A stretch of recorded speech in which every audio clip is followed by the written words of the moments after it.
My one toy, ito yung bear ko. And my favorite. Lagi pinapanood. And I love eating chicken.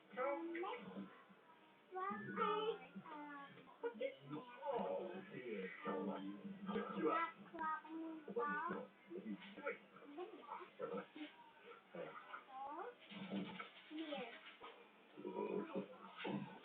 This is yung pag-aaralan ko.